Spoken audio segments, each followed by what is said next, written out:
Do you have enough money to retire? How do you know you have enough? And if you know you don't have enough, what can you do to make sure that you're financially secure as you get older? It can be so scary, as you know, not knowing whether or not you're going to have enough money to retire.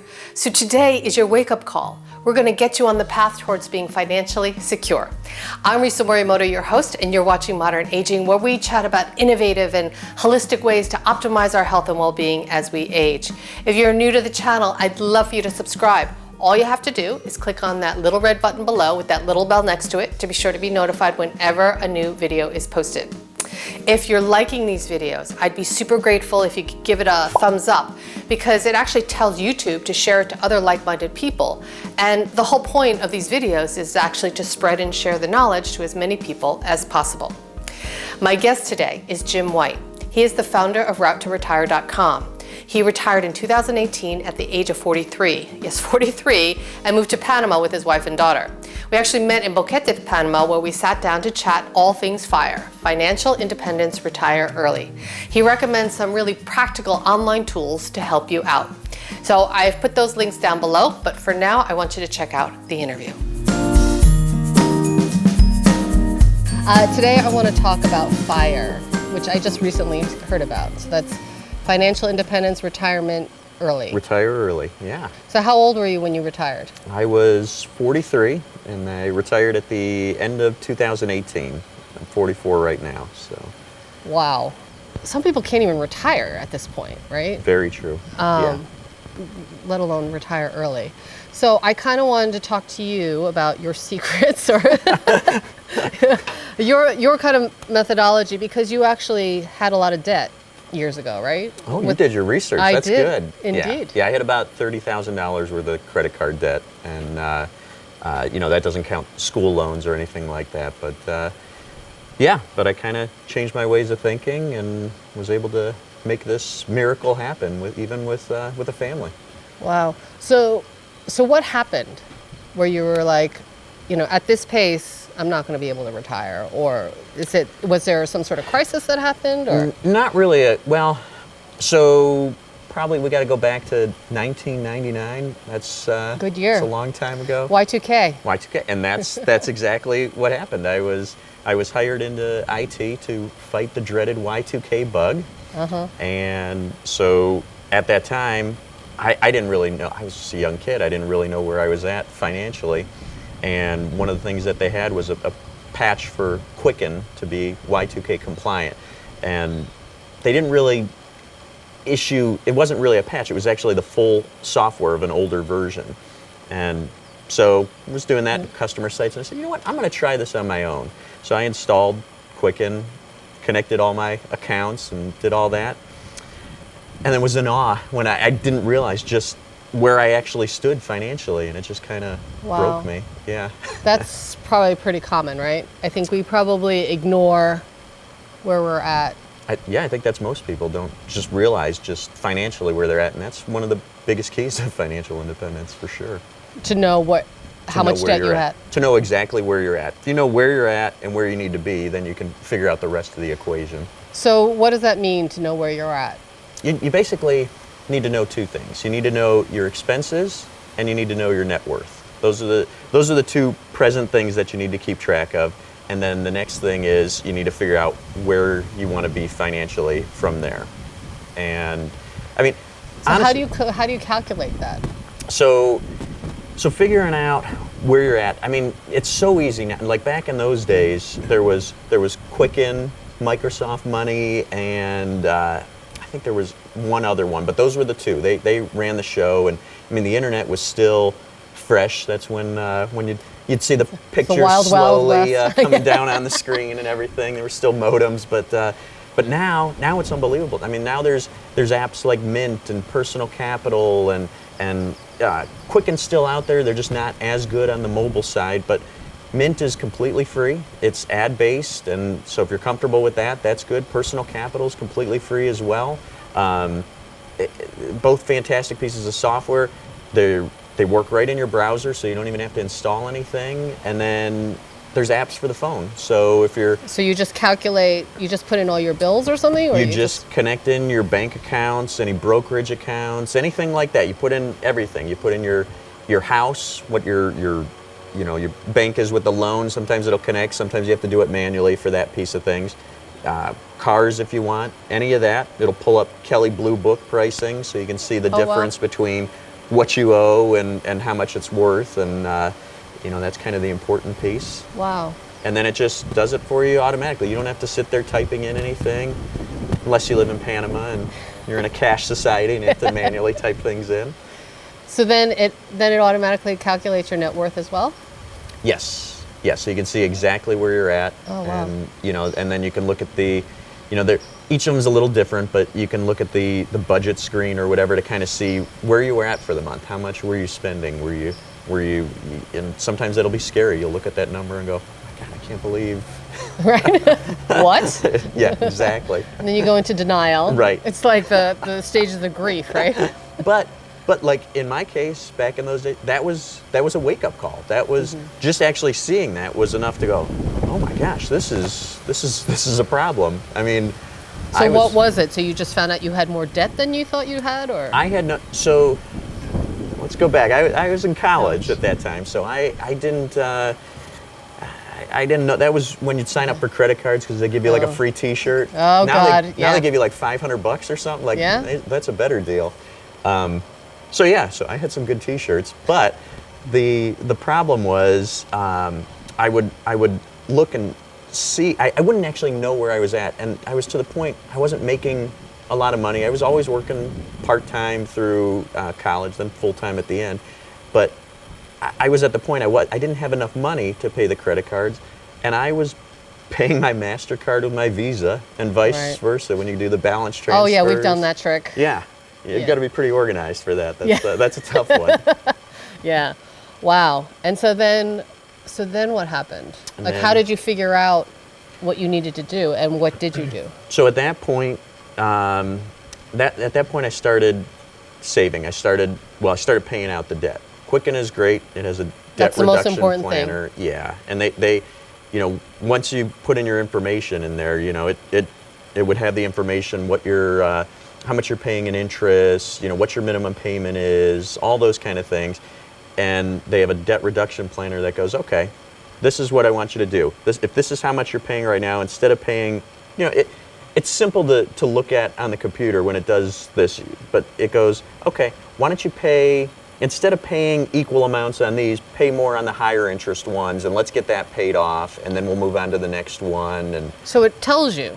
Tells you everything. Tells you exactly when you're going to be done out of debt, and that's truly motivating to be able to see and go, there's a light at the end of this tunnel. Yeah, no, because I think for a lot of people they're like drowning, right? Yeah. There's I can't remember the statistic, but I think it's bad. I think it's like 70% of people couldn't come up with $500 for an emergency, and that's real scary. Yeah, no kidding. Wow. So you start to pay off your debt. And then what? And then by that time, so you paid off your debt by, how old were you? I don't remember exactly, but it probably took, I would bet, 2-3 years, which isn't too bad. But at that time, I was living at home, so I had that advantage right there. And believe me, I was ready to get out, but financially it made sense. So you were still single at that point? No, I wasn't. You were 14. You didn't. And no. You never dated people that lived with mom? A lot of people do all over the country. I just wanted to make sure. That's true. So at that time then, the nice thing is, once you get past that hurdle, once you're finally paid off, when you're not saving, you're losing twice, because you're taking money and you have to pay that out every month. That's number one. But number two is that's money that could be going elsewhere, being invested and stuff. So you're losing twice. So if you're in debt, the good thing is, once you're paid off, now you have money freed up. And as long as you don't start spending it, you shouldn't miss that money anymore, and you could start taking that money and saving it. Right. And that's kind of what I ended up doing. So now you start saving. Now I I start have to saving. tell you, I am like terrified of the stock market. I get it. And there's real estate. There seems to be big chunks of what. So how do you plan to try to save for the rest of your life? I mean, people also living longer too, so it's Right. Yeah. a totally different game now. So I'll be honest, I had no idea about personal finance back then. In fact, I probably didn't know much about it until, we'll say, 10 years ago. Didn't know squat about what to be doing. Obviously, get out of debt and save. I think we all know that. That's kind of a gimme, right? And if you don't, you have bigger problems. So. You need a new section for that. A new but at that point, I was, so once I got out of debt, I started putting money into the 401k more and more, but I didn't know what I was doing. Looking back, I picked some of the worst investments you could find, just some high-cost mutual funds. I had no idea what they were. I signed up. I was like, yeah, that one sounds good. That Right, one, oh, they had a good That's like return most of last us, year. right? Yeah, nobody knows this stuff. But at the same time, and so it's okay to make bad choices, because at the same time, you're still saving. Mm-hmm. Okay, maybe you're not optimally saving, but you're still putting money away. And I look back, and it's crazy how much I could have been making if I had made the right choices. Maybe five years ago, we'll say, Personal Capital has a tool in there called their, what is it, the investment analyzer or something like that. And you already have all your accounts connected. So you click on that, it comes back and it goes, okay, this is what it said to me. It goes, okay, Jim, you're spending over 1% in fees. And this is fees that you don't really know about because they're not Right. as blatant as they should be with that. But but looking through it, it goes the benchmark is 0.5%. That's where you want to be. You want to be at 0.5% or less, obviously. And so just by seeing that, I took a look and I dug in. I created a little boring spreadsheet and tried to figure out what the different funds were in the 401k and what they meant and everything. And I made some changes, got that down to, I think it was like 0.1%. Oh, wow. And did the math. Good for you. Yes. And then Personal It was Capital. like a challenge, right? Yeah, it was a huge challenge. And Personal Capital looked at it and said, okay, you've now changed this. So over a 10-year period, you're going to save, I think it was over $65,000 in fees alone in a 10-year period. Just in fees. Wow. But that's stuff you wouldn't know otherwise, right? Oh my gosh. So, wow, that's crazy. And you look, and so that was, I don't know, that was probably 15 years after, well, maybe 10 years after I had started investing in the 401k. So I probably lost out on a lot of money. But it's okay. Right. It's okay because I was still saving. So it's okay to be wrong, I guess, make some bad choices, as long as you're making some choices. Well, it's going to happen, right? Right. As long as at some point. That's why we're doing this video, so that people can get educated and then correct Pay attention. and correct their mistakes. Like as soon as this is over, that's what I'm going to do. So. Personal Capital. That's a great one to start with. Their tools are fantastic. If you're looking for daily budgeting, I'd say Mint is a little better versed at handling some of the transactions in Personal Capital. And then if you really want to get hands-on, then Quicken or You Need a Budget those are really good too. People swear by those. I'll swear by Quicken. I just wanted to kind of back off just a little bit. So. Wow.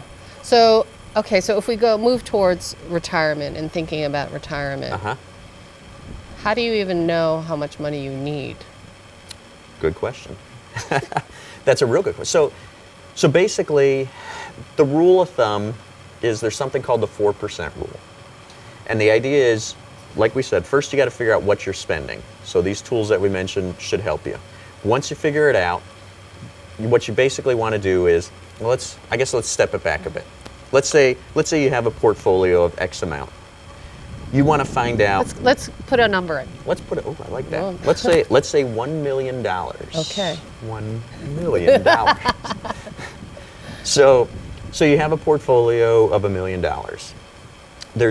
There was a study done way long ago called it was a Trinity study, and basically what they determined is historically you'd be able to take out 4% out of a portfolio over every year, adjusted up for inflation or adjusted down. I guess it depends on how that would flow, but and safely without running out of money over a 30-year period. And this is all based on historical data. So that's the market crashing. That's your that's your depression. That's your all that kind of stuff. That's really figuring out all that. So now there's some caveats to that, but I don't think we need to dig that deep into it. I mean, the study was done. I think it was like 75% stocks, 25% bonds, and all that kind of stuff. But regardless, the idea is doesn't matter how old you are. It was based over a 30-year period. Okay. And a lot of the results will show that over the 30-year period, you end up with more money than you started with. So it's I think it was a 96% success rate. I'm not saying that needs to be the end-all be-all, but it is a perfect place to start for everyone to go, okay, this is how much I need, and I should be able to take 4% out every year and be good to go. With flexibility, you'll be even better shape. So on $1 million portfolio, 4% is going to be $40,000. So $40,000 a year. The inverse is probably the easier thing, or what most people are going to want to know. They're going to want to know, here's how much I'm spending per year. How much do I need to get to be able to do this? Yeah, exactly. So if we're looking at it that way, let's say we look at some of these tools that we were talking about, and you find out you're spending $40,000 a year. So the inverse is actually true then. So 4%, you flip that around and it's 25 times your number. So 25 times your expenses. So you have $40,000 in expenses. You multiply that by 25, and you come up with $1 million. So now you have a goal. At least you have. Might not be the exact number, and maybe you have other things. Maybe over this time as you're building it, you buy a rental property or start a side hustle, or you're like, I don't want to quit working. I'm going to keep working part-time or something. But at least it gives you a starting point to kind of figure things out a little bit, to go, okay, this is how much I need, and you go, okay, I need to kick it up a notch. And that's pretty awesome though. It's a pretty high goal for a lot of people to see that number, but with the power of compounding, it's pretty crazy how it's achievable. I mean, I was making decent money. My wife was in nonprofit, so she wasn't making anything outstanding. I could have stopped it at anything. and we have a daughter, so we have those expenses, but it's achievable. You can make it happen. Wow. So make it happen, Risa. I know. It just, I think we're so brainwashed to feel like, you have to work until you die, almost like you have to keep working until a certain age, and that, for many Americans it was 65, but I think 65 feels unachievable to a lot of people now. And it's such a random number. Yeah. Too, right? I mean, at the time, now people are living longer, and I mean, 65 isn't gonna work for most people anymore. I mean, and back in the day, there were pensions. People had things to lean at. Now this is on you, people. Right, you right there watching. This yeah, is all no, on seriously, you. it is though. So, what do you recommend? Is there a certain kind of portfolio that you recommend for people? I mean, I know everybody's different, but yeah. There's the personal and personal finance, but for the average person who's not looking to get into real estate or get into starting a business or something like that, the stock market's your guy. Or gal. Or gal. Well, when I say guy, I always say guys, you guys. So then you got the fun thing where you go, oh, this is crazy, I don't know what I'm going to do. I like to go to Disney World, I'll invest in Disney or Google or Amazon, which sometimes those are good, but most of the time, you're not looking at the your PE ratios, and most people don't care about that. They don't want to learn that stuff, and that's okay. If you do it. I mean, that's fantastic. You can kind of see where things are going, and you could look at dividend stacks and things like that. But for the majority of us, I highly recommend low-cost index funds. And What does that even mean? so that's a good question. So instead of going, when most people's 401ks or 403bs or whatever they have focus on mutual funds. And with that, you basically have someone that goes, okay, I'm going to pick a instead of just saying I'm going to buy Disney stock, they go, okay, I'm going to buy a bunch of different companies, and you'll get all of those as part of this. And that's okay in a way, but you're relying on someone to pick the right stocks for you. And there's a lot of shady stuff that goes on that, and they have to pay for that. There's a lot of high fees, like we were talking about earlier.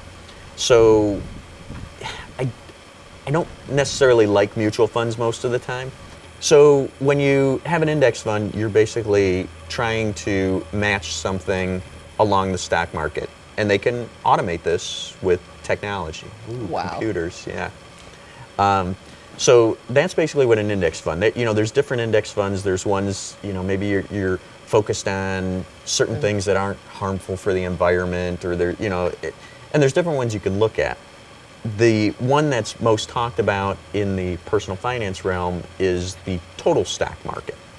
And so basically what that means is each share that you're buying of a total stock market index fund, you're buying a piece of everything in the stock market. Oh, I didn't even know you could do that. You can do that. And you're paying next to nothing for it. In fact, in a lot of them, your costs are zero or very close to zero now. So what is that even called? It's just called a total stock market index fund. And so you could do that. You can buy those from the Vanguards of or whatever. So the big three are Vanguard, Fidelity, and Schwab. Those are the best ones to go to if you're doing something maybe like a Roth IRA or another traditional IRA or even just a regular brokerage account. Those are going to be your low-cost guys that are looking out for you versus some of the other ones. But for most people, I would imagine the majority of their portfolio is going to be their 401k or other defined contribution plan, like a 403b or whatever. So in that, you're limited because you don't get to choose if you're going through one of those big three brokers. So you have to take a look, and it's boring. I know it's boring, but you have to take a look and see what's actually offered in there and see if you have some index funds that make sense. The other thing that you might find more often in those plans are target retirement plans. Oh, I've heard of those. Yeah. And those are fantastic too, because what you can find on those is you can find those same low rates, but what happens is, so you're setting one to be they're all different years, and so you'll find one, you've now figured out when you want to retire, you pick that, you don't start picking and choosing, you put everything into that plan, and it allocates, like we're talking about, stacks, and it's buying all stacks, and then as you edge closer, it automatically starts moving you a little bit more into safer things like bonds and whatnot, so you don't have to deal with any of that. Oh, wow, that's awesome. You don't have to figure any of that out, which is nice. I like that. Yeah. I like that a lot. And they're usually lower cost, too. Very cool. Yeah. So to kind of wrap things up, what are some of the key things do you think that, do you have the top 3 key things people should think about as they're trying to move towards financial independence, whether that means retirement or just being financially secure? Right. Yeah, and that's the key. Not everybody wants to be retired. They want to do other things too. So, I mean, I guess your 3 biggest things are going to be save as much as you can. That's a gimme. I mean, I don't know if there's really 3. I think the biggest thing is get yourself out of debt. That's your biggest priority. That's the biggest anchor for everyone. But once you get to that point, start saving and save as much as you can. Don't look at what your friends are doing, because a lot of people are going to be struggling later in life. So, give yourself a pat on the back for putting 3% into savings or whatever. But that's not going to get you to where you need to be. You gotta push that up.